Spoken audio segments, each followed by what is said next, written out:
Shalom, apa kabar Bapak Ibu, saudara-saudaraku yang terkasih dalam Tuhan. Semoga saudara baik-baik saja dan diberkati oleh Tuhan.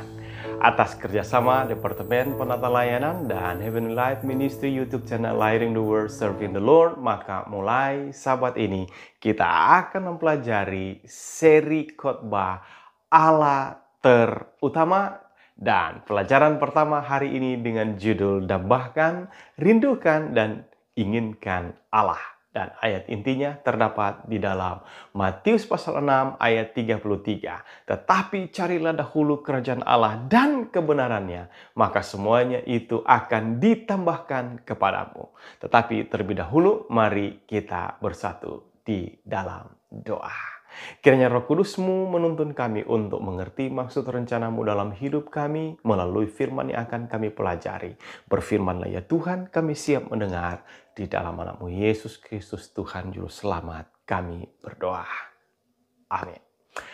Pernahkah saudara menghitung sudah berapa sering mendengar Matius 6 ayat 33? Mungkin tidak terhitung lagi dan rasanya sepakat mengakui kita sangat memahaminya dan menjadikannya salah satu ayat terfavorit.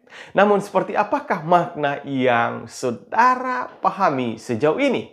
Harus berkata jujur, ada banyak pembicaraan mengenai ayat ini yang dijadikan sebagai kiat cara metode untuk memperoleh berkat-berkat secara jasmani. Bahkan ini sering diartikan dengan rajin menghadiri ibadah, aktif memberikan dukungan pada pelayanan gereja, terlibat dalam pekerjaan Tuhan, turut serta dalam penginjilan, setia dalam mengembalikan akan milik Tuhan, persepuluhan, dan memberikan juga persembahan, dan beberapa hal lainnya. Itu sebabnya tidak sedikit orang sedang melakukannya sebagai upaya mencari untuk mendapatkan tambahan yang dijanjikan pada ayat ini. Ya, benarkah implementasi makna carilah dahulu demikian? Bagaimana kita dapat mengetahui makna yang sebenarnya? Hanya sekedar menguji kemurnian motif. Mari kita coba bertanya kepada diri kita sendiri dengan pertanyaan-pertanyaan berikut ini. Apakah yang ada dalam benak saudara ketika Tuhan mengatakan, tetapi carilah dahulu kerajaan Allah dan kebenarannya, maka semuanya itu akan ditambahkan kepadamu? Apakah itu pada tambahan yang dijanjikan? Apakah itu pada kerajaan Allah dan kebenarannya? Ataukah itu pada perintah carilah? Jawaban saudara tentunya akan banyak dipengaruhi oleh apa yang mendominasi pemikiran saudara secara alami. Itu berarti orientasi pemikiran saudara akan mengarahkan dan menentukan pilihan tersebut. Tetapi ada satu kata penting yang akan menjadi perhatian kita bersama, yaitu kata carilah dalam frase carilah dahulu.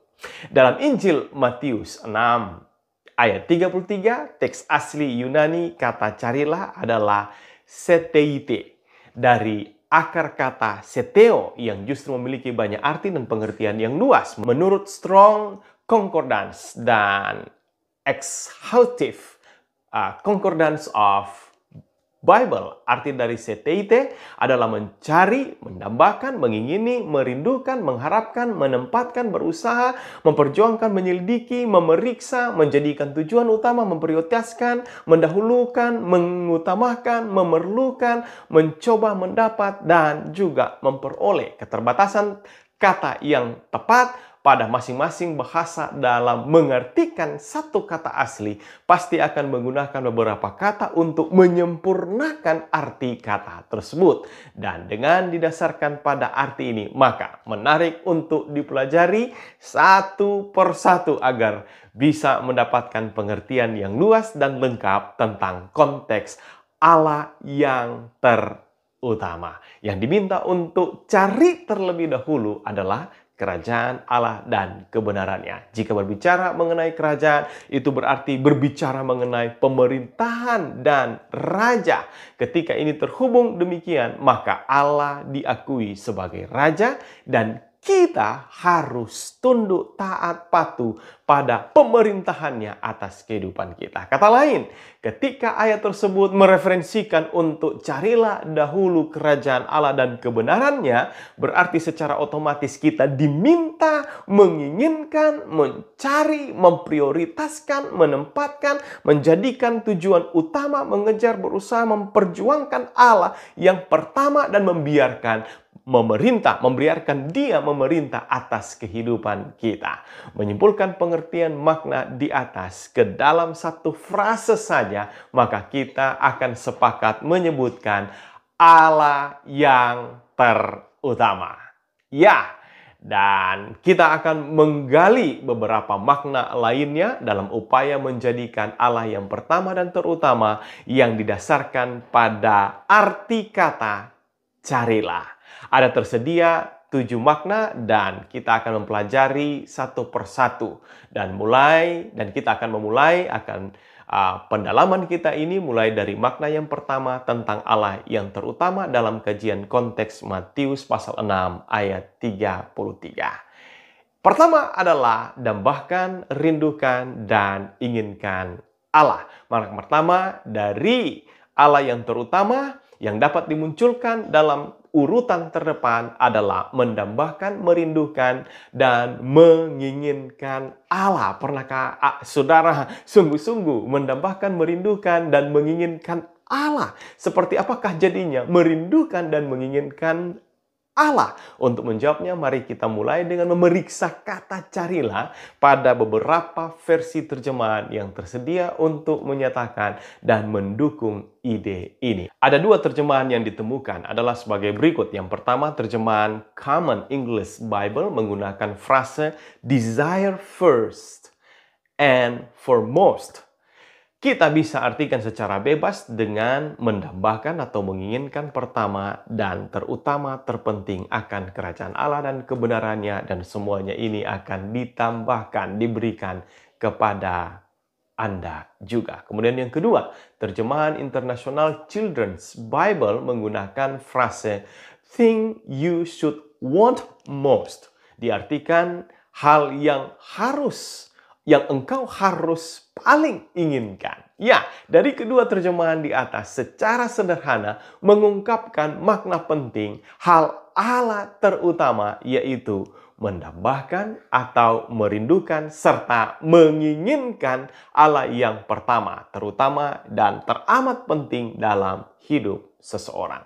Pernahkah saudara merindukan seseorang? Lalu apakah yang membuat Anda begitu merindukannya? Terjadinya proses kangen atau merindu tentunya ada penyebabnya. Seseorang yang dirindukan, didambahkan, disebabkan karena ada pengenalan dan kedekatan dengan pribadi tersebut. Tidak mungkin merindu kepada seseorang yang tidak pernah diketahui dan dikenal.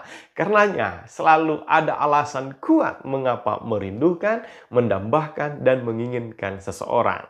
Kita pasti pernah merindukan seseorang, dan itu sebabnya karena kita mengasihinya seperti kita merindukan orang tua, ayah kita, ibu, dan anak kita, suami, istri, sanak saudara, sahabat, maupun kekasih hati.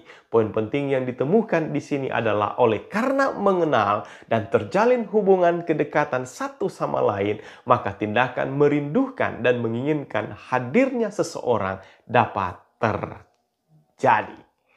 Baik, berdasarkan pada konteks Matius pasal 6 ayat 33, apakah yang menjadi dasar penuntun kita mengenal akan Allah? Dalam keseluruhan pasal Matius 6:7, Injil memperkenalkan siapa Allah itu kepada kita. Yang pertama, Dia adalah Tuhan dan Raja kita di dalam Matius pasal 6 ayat 33. Dan yang kedua, Dia adalah Bapa kita penuh kasih dan peduli yang terdapat di dalam Matius pasal 6 ayat 25-34. Dia juga adalah Bapa kita yang sangat baik, Matius 7 ayat 7-11. Dia juga adalah pemelihara kita yang terdapat di dalam konteks yang sama.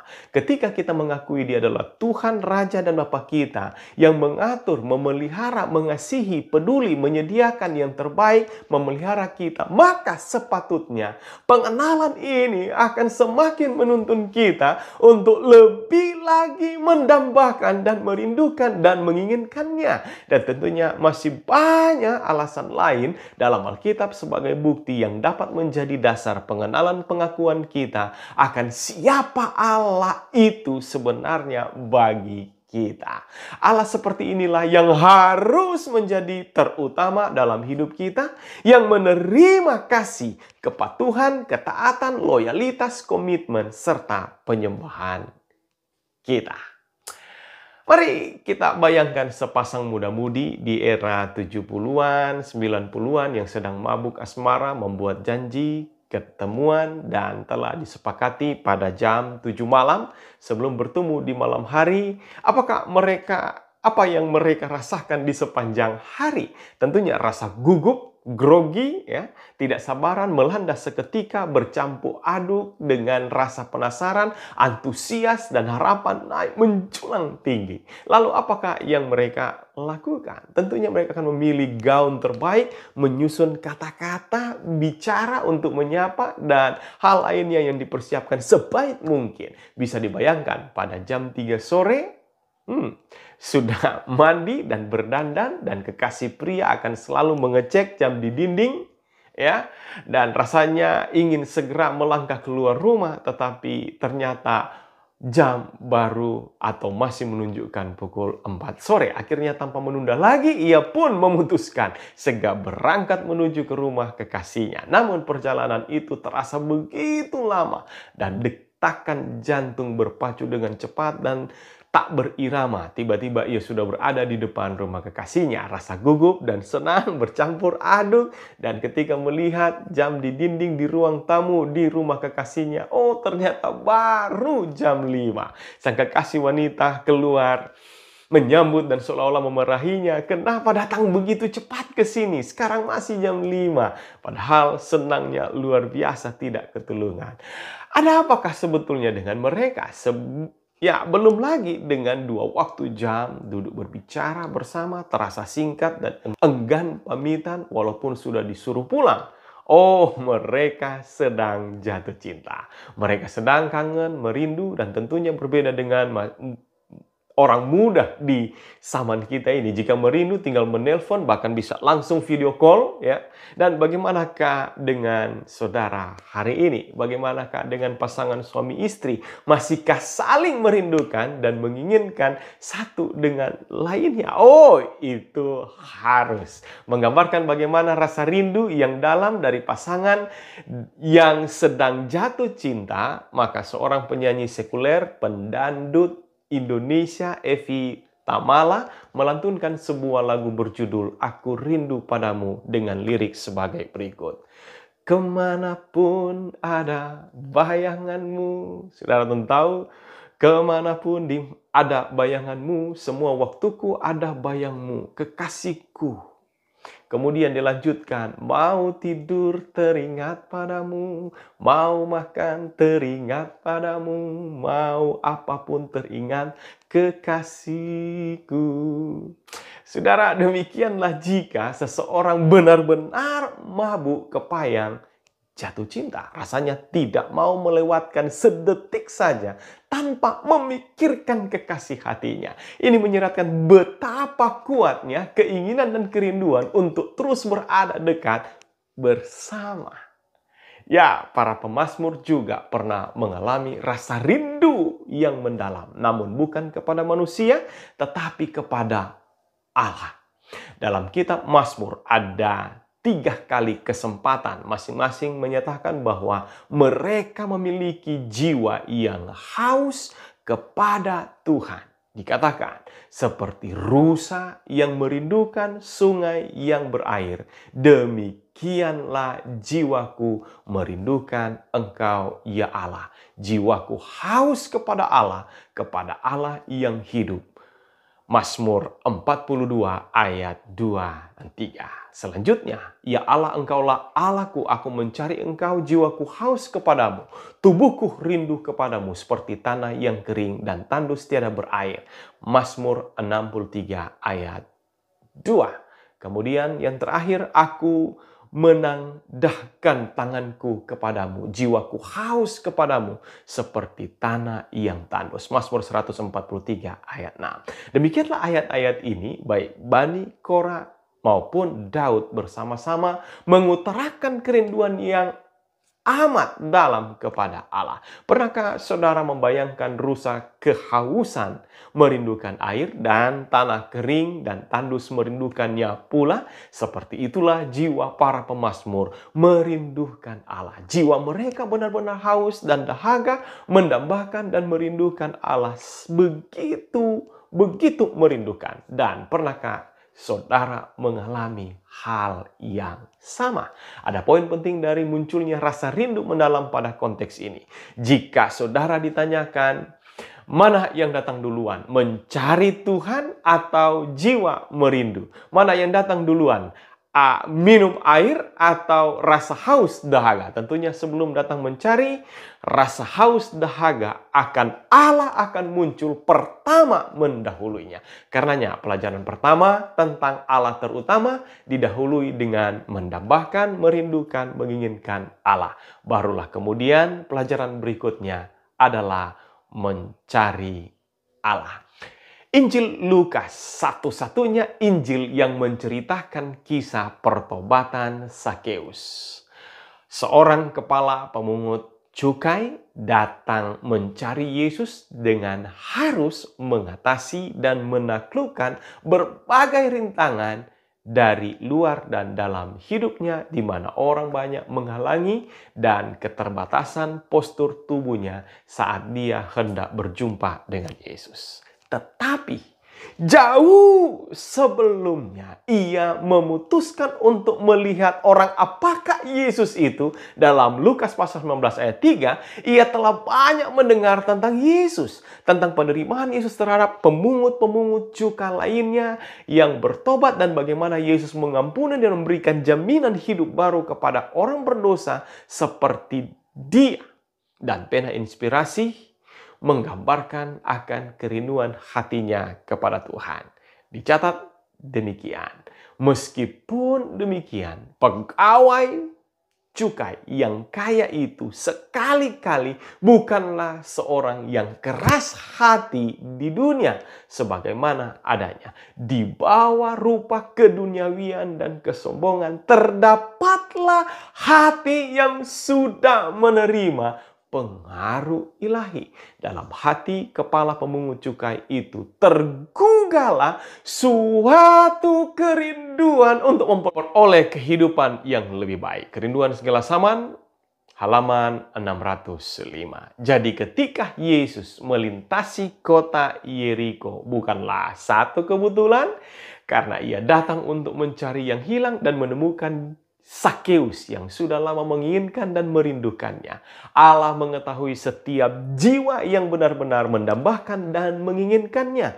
Keinginan mencari Yesus dengan segala upaya menaklukkan setiap rintangan menunjukkan kuatnya kerinduan Sakeus dan berartinya Yesus bagi dirinya. Mengapa para pemazmur dan Sakeus begitu merindukan Allah dan sangat menginginkan mereka berada di hadirat Allah, pengenalan akan Allah, dan kedatangan mereka kepada Allah menjadi kunci penentu dalam kasus ini. Yesus di mata mereka adalah permata yang berharga, harta yang terindah, pribadi yang menarik, dan berarti sosok yang dikasihi dan dinanti. Dia adalah segalanya bagi mereka. Ingat, dalam konteks khotbah Yesus di atas bukit, hadirnya Matius pasal 6 ayat 33 adalah sebagai respon atas kecenderungan hati manusia yang selalu berfokus memikirkan diri sendiri dan mengidolakan harta yang dianggap dapat memberi solusi untuk kebutuhan hidup seperti makan, minum, dan pakaian. Akan hal ini Yesus pun berkata,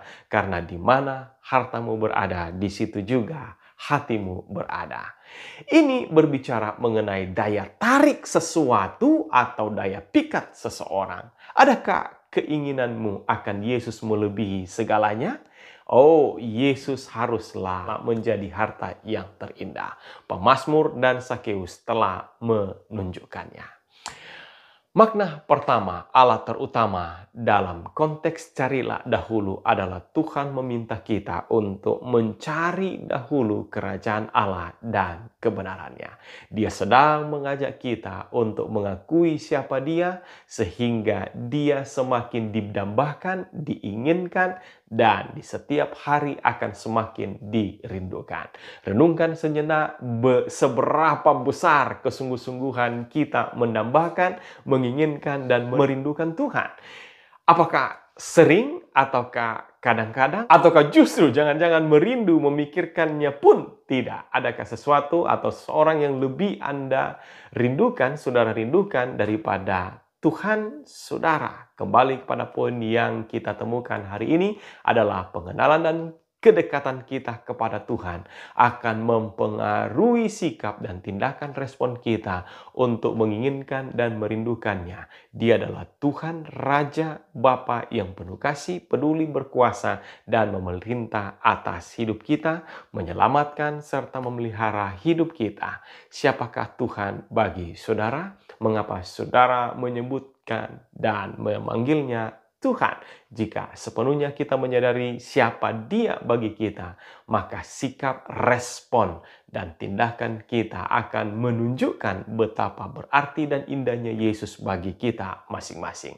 Untuk merespon panggilan Tuhan, untuk menginginkan dan merindukannya, lagu Rindu Padamu dapat menjadi pilihan terbaik sekaligus menjadi lagu panggilan dan doa kita yang digubah oleh Henry the Fifth, Precious Redeemer, my brother. Penebus saudara dan sahabat, juru selamat yang terindah, dicurahkannya berkat dan rahmat. Ku rindu padamu Yesus, aku rindu padamu ya Yesus. Rindulah aku bertemu segera, aku rindu besertamu, rindu ya Yesus padamu. Ya, ketika dalam hati Tuhan dicari dan menjadi cinta pertama saudara, harta segala dan segala-galanya, maka saudara akan benar-benar menginginkan, mengharapkan, mendambakan, merindukannya di setiap hari. Pemazmur mengakui, selain Engkau tidak ada yang kuingini di bumi. Mazmur 73 ayat 25. Kiranya Tuhan memberkati kita pada hari ini dalam menentukan dan menjadikan Allah yang pertama dan terutama dalam hidup kita dengan menunjukkan sikap menginginkan dan merindukannya melebihi segala hal di dunia ini. Tuhan Yesus memberkati saudara sekalian. Terima kasih Tuhan untuk firman-Mu, kiranya boleh menguatkan, meneguhkan kami. Dan biarlah kami boleh mengutamakan Tuhan dengan cara kami mendambakan, menginginkan, merindukan Tuhan. Terima kasih Tuhan untuk firman-Mu, di dalam nama Yesus Kristus Tuhan Juru Selamat kami berdoa. Amin.